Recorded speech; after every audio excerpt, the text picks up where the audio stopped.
د تحصیل ثمرباغ په شونټالو نومي کلي کې یوه لویه شمولیتي غونډه وشوه چې پکې شفیع الرحمن د خپل خاندان او نورو ملګرو سره په پاکستان تحریک انصاف کې شمولیت اختیار کړ. د قاري باچازاده په تلاوت پیل شوې دغه غونډه کې د تحریک انصاف منتخب MNA محمد بشیر خان ایډوکیټ او د تحصیل نظامت دپاره نامزد امیدوار جواد خان هم ګډون کړی و. د قاري باچازاده د تلاوت نه وروسته خان فقیر په خوږ ترنم کې د خلکو زړونه په نعت شریف روښانه کړل.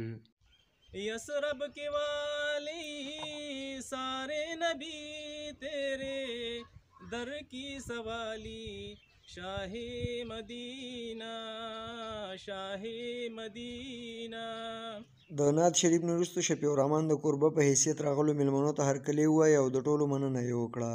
شفیع الرحمن په خپلو خبرو کې ویل چې د پارټۍ د هر ملګري به خیال ساتي او په یو میدان کې به ترې هم نه وروسته کیږي. چې کوم ملګري چې د نورو پالټو نه PTI ته راغلي دي دغه ټولو ملګرو ته مبارکي وایم او تسلي ورکوم چې انشاءالله په یو میدان به یې هم چاته پاتې نه راولو. د تحریک انصاف تحصیل صدر او د تحصیل نظامت دپاره نامزد امیدوار جواد خان په پاکستان تحریک انصاف کې نوو شمولیت کوونکو ملګرو له مبارکي ورکړه او ژمنه یې ورسره وکړه چې تر بسه به یې شپه ورځ په خدمت کې بوخت وي. شپه ورځ به انشاءالله کوشش کوو د خیره سره چې ستاسو کومې مسلې دي کومې ستونزې دي هغه به حل کوو د خیره سره.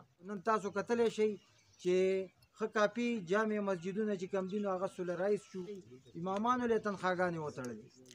د سټیټ سیکرټري حیدر علي په بلنه MNA محمد بشیر خان ایډوکیټ په تحریک انصاف کې نوو شمولیت کوونکو کسانو ته د تحریک انصاف ټوپۍ ور په سر کړې او په خپلو خبرو کې وویل چې مسافر وروڼه د تحریک انصاف پښې لاسونه دي. دوی په هر حالت کې د پاکستان تحریک انصاف ملاتړ کړی دی او که خیر وي دا ځل بیا به هم د دوی په وسیله ملیتي انتخابات په لوی اکثریت ګټي. دا د ورسیزو پارټیم ده او زمونږ زیاتره اکانومي چې دا اقتصادیات چې دي هم په دې باندې د بنیاد دی. دا ستاسو مین روډ چې دی د دې دپاره مې پیسې ایستې انشاءالله دا به جوړو سخته به راوړو. د دې نه راوه مې یو 10 لکه روپۍ د PCC دپاره داسې ورکړي که ستاسو کوم ځای کې PCC پکاري یا د دې نه علاوه که ستاسو اوس په دې وخت کې کټایي پکاري یو ځای کې کټایي کېږي نو مونږ به یې نغدو کې هم نه فیصلېږو. مونږ ویله که زه به نغد چې څومره کار غواړي چې دا هم درته وکړو انشاءالله. 10 لک روپۍ د PCC دپاره نغدې پرتې دي. کوم ځای کې پې کار کول غواړئ ورسره زمونږ کوم ځای کې کټایي تاسو کول غواړئ چې هغه هم پکې وکړئ انشاءالله تعالی.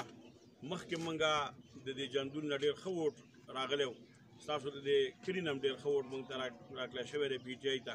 بیا هم مونږ انشاءالله دا پر امید یو چې دلته به مونږ انشاءالله دواړه پولینګ سټیشن انشاءالله ګټو. MNA محمد بشیر خان ایډوکیټ زیاته کړه چې د ترقیاتي کارونو په لړ کې د الیکشن نه پس هم تیار دی او دا مهال هم ډېرې ترقیاتي منصوبې په لاس کې لري. د کیمرامین ابراهیم رویل سره جاني ساره خونخیل، یون TV پښتونخوا.